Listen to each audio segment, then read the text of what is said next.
जय हिंद दोस्तों। आज जिस टॉपिक को हम कंप्लीट कर रहे हैं वो है सीड गवर्नेंस को लेकर के। सीड गवर्नेंस क्या होता है? देखो ना, इंडिया में सीड्स को लेकर के बहुत सारे रूल्स बने हुए, बहुत सारे रेगुलेशन बने हुए, पॉलिसीज वगैरह बने हुए, लॉ वगैरह बने हुए।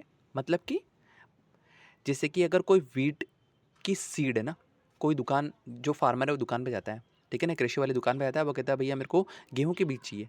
तो उसके पास में 17 कंपनियां दिखाई दें कि भैया ये वाला बीज अच्छा है, इसमें ज़्यादा फलियाँ आती। वो कहता है नहीं भैया ये वाला बीज लीजिए, इसका बीज भी मोटा आता है, फसल भी अच्छी होती।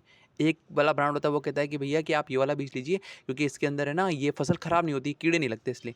एक ब्रांड होती है, वो कहती है कि सर आप ये वाला बीज लीजिए, कोई फ्लड आ गया या फिर ड्रोट आ गया तो भी बीज ख़राब नहीं होता है। मतलब कि अलग अलग कंपनियां बनी हुई है सीड को लेकर के भी।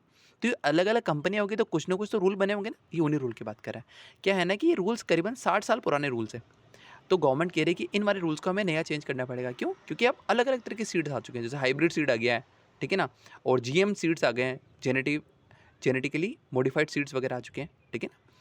तो इसीलिए गवर्नमेंट क्या करेगी, नया इसमें रिफॉर्म लेके आने वाली है। इसलिए गवर्नमेंट ने सीड बिल 2025 का एक ड्राफ्ट बना दिया। ड्राफ्ट मतलब कि पहले लॉ बनता है, पहले तो सॉरी क्या बोलता है, बिल होता है, ठीक है ना। बिल फिर ड्राफ्ट में जाता है।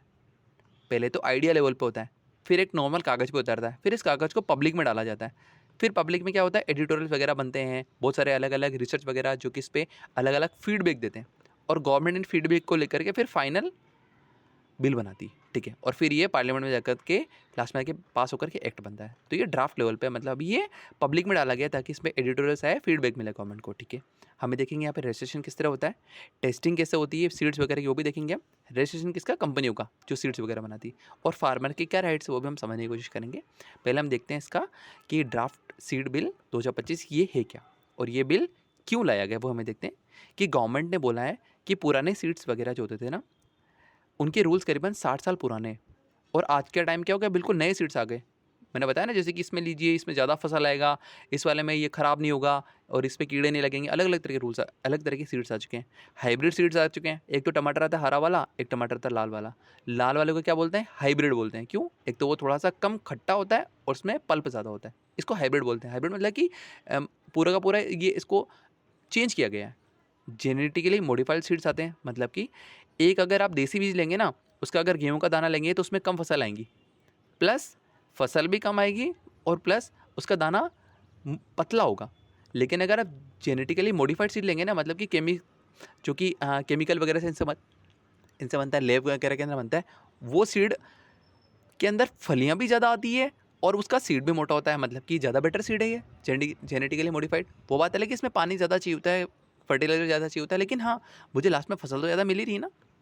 तो इसलिए गवर्नमेंट कह रही है कि इन सारी चीज़ों को कंट्रोल करने के लिए हमें पूरा एक नया लॉ चाहिए, ठीक है। तभी एक नया लॉ आना चाहिए, ठीक है। इस बिल का क्या काम होगा कि सीड क्वालिटी को फिक्स करना। सही बात है, ये वाला नया बिल आ रहा है ना, इसका काम होगा कि सीड की क्वालिटी को फिक्स किया जाएगा पूरे नेशन वाइज में। ऐसा नहीं हो कि कर्नाटक में बहुत अच्छा सीड मिल रहा है और यूपी के अंदर अच्छा सीड नहीं मिल रहा है, ठीक है। फेक सीड्स को रोकना। सही बात है, आजकल क्या होता है कि ब्रांड्स क्या करते हैं कि वो देसी बीज के ऊपर ही हल्की सी कलर लगाकर कहती है कि भाई कि ये नीम कोटेड वाला है, इसमें ज़्यादा फसल होगी। और गांव का जो फार्मर होता है वो खरीद के भी ले आता है, और ये बीज काफ़ी महंगे आते हैं। तो ऐसे फेक सीड्स को हटाना है यहाँ मार्केट से, और सीड बिजनेस को भी क्लियर रूल देना ताकि वहाँ पर किस तरह की फ्रॉड वगैरह ना हो। सिंपल एग्जांपल, जैसे कि 1960 का टेलीफोन आज काम नहीं करेगा, वैसे ही 1966 के जो सीड रूल्स है ना, जो सीड रूल्स आए थे वो 1966 के थे। सीड रूल्स 1966, ठीक है। जो 1996 के सीड रूल्स थे वो आज भी काम नहीं करेंगे, क्योंकि सारे के सारे नए सीड्स आ चुके हैं। इंडिया में सीड्स की दिक्कत क्या है वो समझते हैं कि इंडिया में सीड्स का स्टॉक काफ़ी है। हमारे यहाँ बहुत सारे बीज पड़े हुए हैं, चाहे वो राइस हो, चाहे वो वीट हो, चाहे वो मस्टर्ड हो, बहुत सारे सीड्स हैं और ढेरों हैं, टनों के अंदर पड़े हुए हैं। प्रॉब्लम क्या है कि हमारे पास में क्वालिटी सीड्स नहीं है, अच्छी सीड नहीं है हमारे पास में। सीड की क्वांटिटी बहुत ज़्यादा है, लेकिन उन्हें सारे तरह ख़राब है कि कुछ बीज तो अच्छा है और कुछ बीज ख़राब है, ठीक है। तो हमें कैसे पता लगेगा कौन सा बीज अच्छा है? इसके लिए कोई रूल बन जाए ताकि कंपनी वगैरह अच्छी बीज को छांट करके फिर वो सीधा फार्मर को दे दे, ठीक है। फार्मर की क्या राइट्स है ये थोड़ा हमें देखने की ज़रूरत है। फार्मर्स का पूरा फ्रीडम है कि वो अपने बीज को उगा सकता है।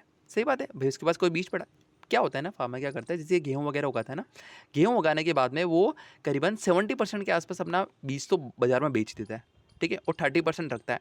इस 30% में भी 10% वो हमें बचा के रखता है ताकि नेक्स्ट ईयर के लिए वो बाजार से बीज ना खरीदना पड़े उसको। और बाकी का जो ये है ना, बाकी बचा हुआ होता है करीबन 90%, इस 30% का 90% वो खाने में इस्तेमाल करता है, वो खुद खा लेता है, ठीक है, अपने फैमिली को वगैरह खिलाता है, और 70% को बाजार में बेचता है ताकि वो अपने बच्चों की एजुकेशन वगैरह सब कुछ पूरे करा सके, ठीक है।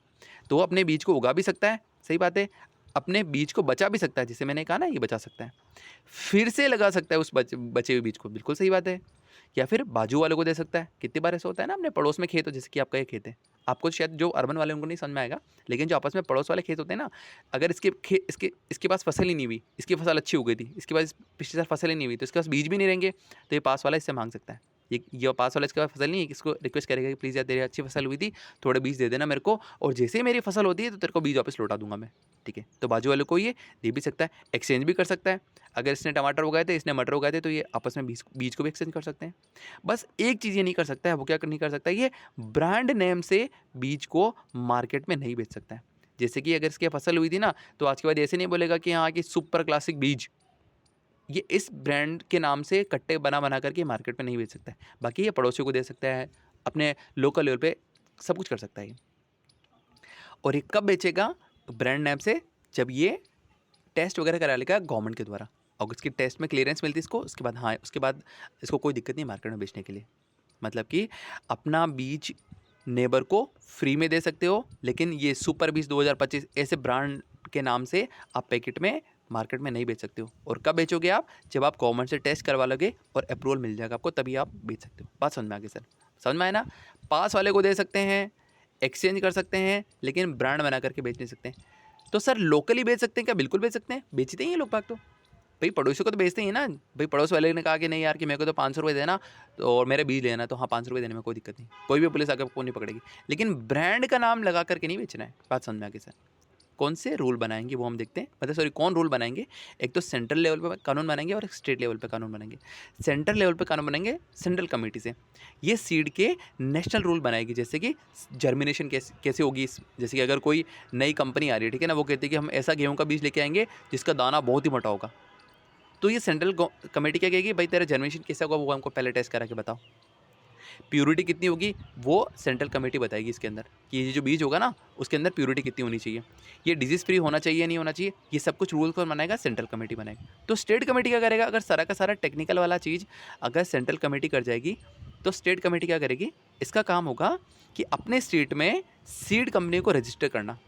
जैसे कि पंजाब में कोई कंपनी है, रवई राम सीड लिमिटेड कंपनी को खुलना चाहती है ना, ठीक है ना, और ये कहना चाहती है कि हमारा बीज ऐसा बनेगा जो कि फ्लड वगैरह आने पे भी ख़राब नहीं होगा, तो इसकी टेस्टिंग तो सेंट्रल कमेटी करेगी टेक्निकल वाला तो, लेकिन इसका रजिस्ट्रेशन होगा ना जब पंजाब में, तो ये पंजाब गवर्नमेंट इस कंपनी का रजिस्ट्रेशन करेगी और सीड फैक्ट्रीज को अप्रूव भी करेगी। सही बात है, अप्रूव करने का मतलब कि वो अपने क्लियरेंस वगैरह देखेगी कि हाँ इसके बारे डॉक्यूमेंट है या नहीं, और चेक वगैरह करेगी कि भाई ये काम सही से कर रहे हैं नहीं कर रहे, वो सब कुछ करेगी।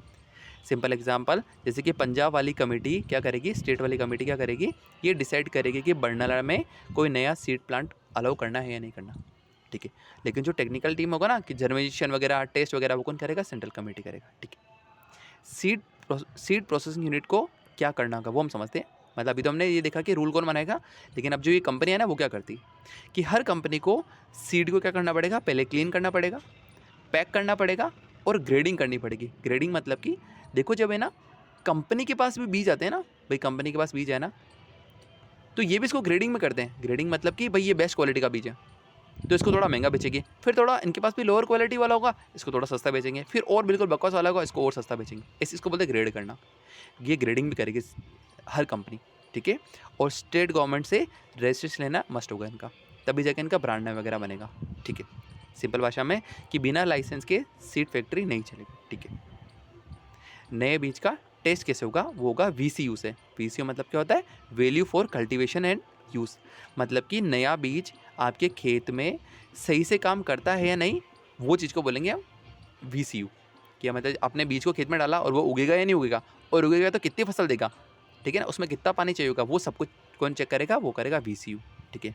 एग्जाम्पल जैसे कि नया चावल है वो ड्रोट में बचा रहेगा या फेल हो जाएगा, वो VCU टेस्ट से पता लगता है अपन को, ठीक है। मतलब जर्मिनेशन कितने टाइम में होगा इसका, ठीक है, ये कीड़ों से बचा रहेगा नहीं बचेगा, वो सारे के सारे टेस्ट कैसे होंगे, VCU से होंगे, ठीक है। कोई मशीन आती होगी उससे पता हो जाएगा, ठीक है।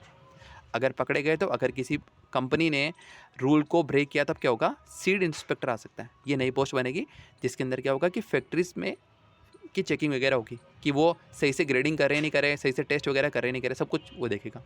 और अगर रॉन्ग सीड्स पकड़ा गया तो सीज करेगा और पनिशमेंट कितना होगा, करीबन 30 लाख का और 3 साल की जेल। ये इंपॉर्टेंट है, पैसा तो फिर भी बच जाएगा उनके वहाँ पे। ठीक है, फार्मर को डर क्यों लग रहा है, मतलब कि फार्मर के कंसर्न क्या है वो हम समझते हैं।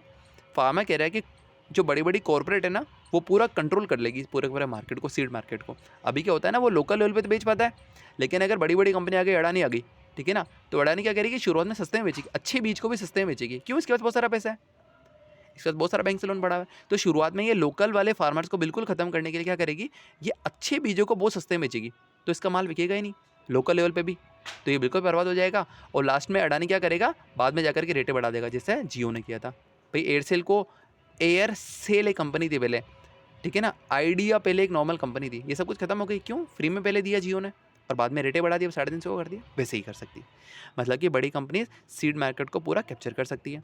सेकंड क्या कंसर्न है फार्मर को, इससे क्या होगा ना, कॉर्पोरेट करने से जो लोकल वाले बीज थे ना, जिनको नॉर्मली आप इसके नॉर्मल थैली में बेचते थे, वो भी बंद हो जाएंगे बिकना बाजारों के अंदर में। सीड प्राइस, सीड की जो प्राइस है वो काफ़ी बढ़ सकती है। कैसे बढ़ेगी भाई, कंपनी कहेगी अब हमें नई टेस्टिंग करनी पड़ती है, नया लाइसेंस करना पड़ता है, इसलिए हम क्या करेंगे कि हम अब कट्टे का भाव बढ़ा देंगे और फार्मर को लास्ट में खरीदना ही पड़ेगा। क्यों? उनको तो अच्छा बीज चाहिए। ठीक है, मतलब कि सीड प्राइस बढ़ सकती है।